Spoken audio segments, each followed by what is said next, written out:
Le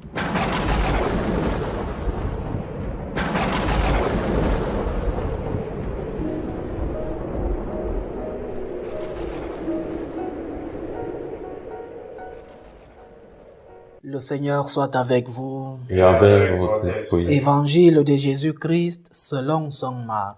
Gloire à toi, Seigneur. En ce temps-là, Jésus disait aux foules, « Il en est du règne de Dieu comme d'un homme qui jette en terre la semence. Nuit et jour, qu'il dorme ou qu'il se lève, la semence germe et grandit, il ne sait comment. D'elle-même, la terre produit d'abord l'herbe, puis l'épi, enfin du blé plein l'épi. Et dès que le blé est mûr, il y met la faucille, puisque le temps de la moisson est arrivé. » Il disait encore, « À quoi allons-nous comparer le règne de Dieu? Par quelle parabole pouvons-nous le représenter? Il est comme une graine de moutarde.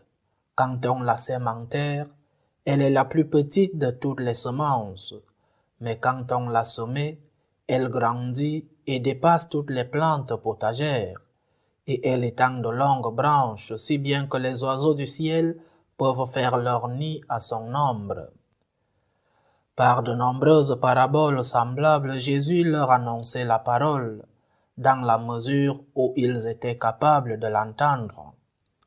Il ne leur disait rien sans parabole, mais il expliquait tout à ses disciples en particulier.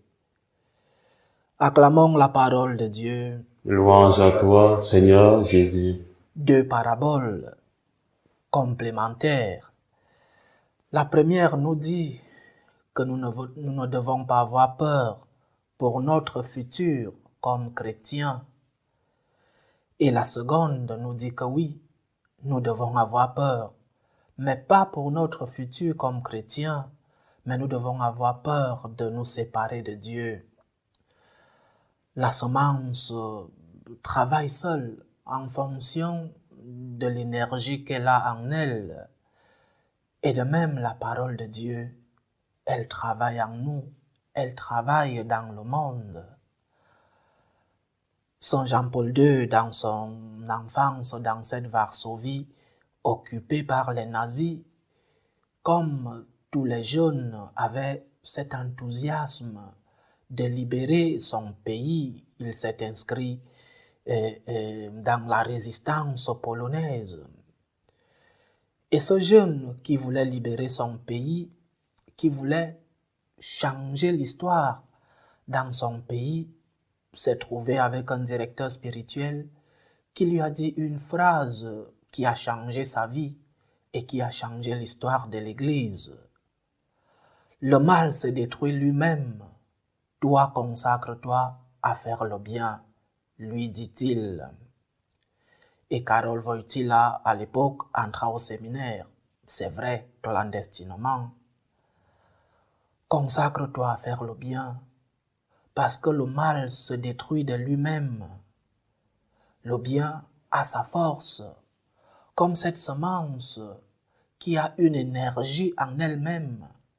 Le bien a sa force, son pouvoir. L'homme ne peut pas vivre éternellement dans la ruine. Et ce que la société nous enseigne aujourd'hui, c'est cette culture de la ruine dans le monde. Des ruines humaines, pas de modèle de famille, pas de principe, tout est relatif. Comment éduquons-nous nos enfants? Comment éduquons-nous dans la société, dans les séminaires, les communautés religieuses? Quelle est l'éducation que nous transmettons? La culture de la mort, disait Jean-Paul II. Tout est relatif. Selon nos circonstances, le bien est bien et le mal. Nous sommes en train de construire une société de ruines. Et ce type de société que nous construisons, tôt ou tard, s'effondre. Personne ne veut vivre dans une ruine. Les ruines sont parfois merveilleuses. Les ruines d'un ancien monastère, nous allons pour visiter, prendre des photos, mais personne ne veut vivre dans une ruine. Et la société que nous construisons est une société de ruines. L'homme, tôt ou tard, a besoin de retourner à Dieu, a besoin de rentrer à la vérité. L'homme a besoin de la force de l'amour, de la force de la vérité, de la force de Dieu. Nous devons croire en cela, chers frères et sœurs. La force du message du Christ, la parole du Christ est ce qui va nous sauver. Nous devons croire en la force de cette parole qui a une énergie en elle-même et qui nous transforme, nous qui sommes la terre, qui nous transforme quand nous la recevons. Seul Jésus nous enseigne comment être de vrais hommes. Seul Jésus nous enseigne comment avoir ce bonheur que nous cherchons tant et que nous cherchons partout. Seul Jésus. Le reste n'est que de la pure publicité. Le reste n'est que la vente d'un rêve qui ne nous arrive surtout pas.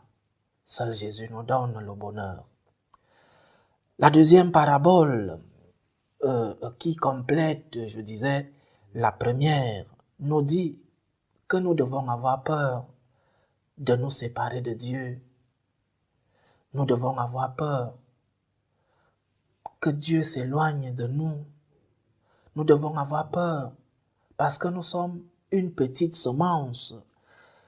Non seulement parce que la force de l'amour triomphe, la force de la parole de notre Seigneur, mais notre mission sur la terre, ce n'est pas d'être la majorité. Dans les paraboles que nous voyons aujourd'hui, que le Seigneur nous transmet aujourd'hui, la semence est une minorité.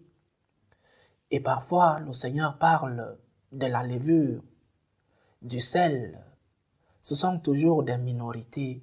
Et nous devons accepter d'être une minorité. L'objectif du chrétien, ce n'est pas la majorité. L'objectif de ma vie personnelle, ce n'est pas de chercher des grands biens, d'accumuler. L'objectif personnel, l'objectif de ma vie doit être d'aimer le Seigneur. L'objectif de tout un chacun, chers frères et sœurs, doit être d'aimer Dieu. Et ne pas l'aimer doit nous causer une grande douleur.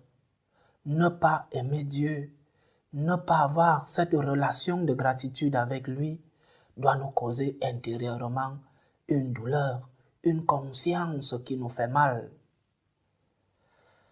Et j'aimerais que tout le monde soit chrétien. J'aimerais que le monde entier croie en la divinité de notre Seigneur. Mais ce n'est pas cela mon objectif. L'objectif de chaque chrétien, c'est de connaître le Seigneur, c'est de l'aimer et c'est de le faire connaître. L'objectif de notre vie donc, chers frères, chères sœurs, approche-toi de Dieu. Prends connaissance avec celui-là qui t'aime, avec celui-là qui est ton Créateur et avec celui-là qui te donne ses grâces chaque jour. Prends attache avec lui, apprends à le connaître, apprends à l'aimer et après, fais-le connaître des autres.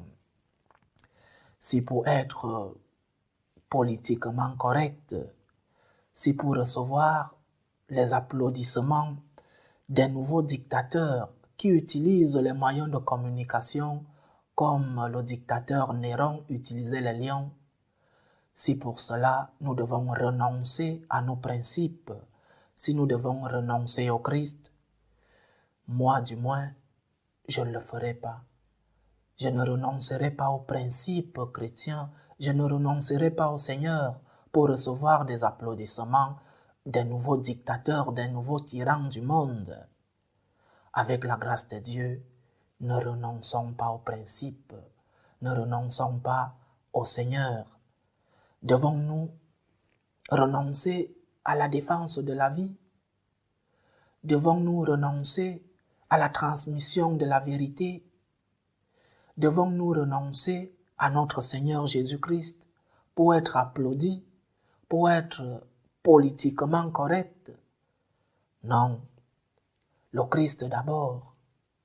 Si nous ne sommes qu'une minorité, nous devons être cette minorité fidèle, comme la pincée de sel dans la sauce.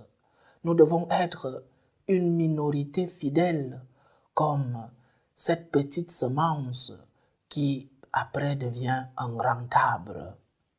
Demandons cette grâce au Seigneur de lui rester fidèle, de ne pas pouvoir renoncer à nos principes pour être bien vu des autres, ou alors pour ne pas être persécuté. Demandons-lui cette grâce, que le Seigneur lui-même nous protège et nous comble de ses grâces. Loué soit Jésus-Christ. À jamais.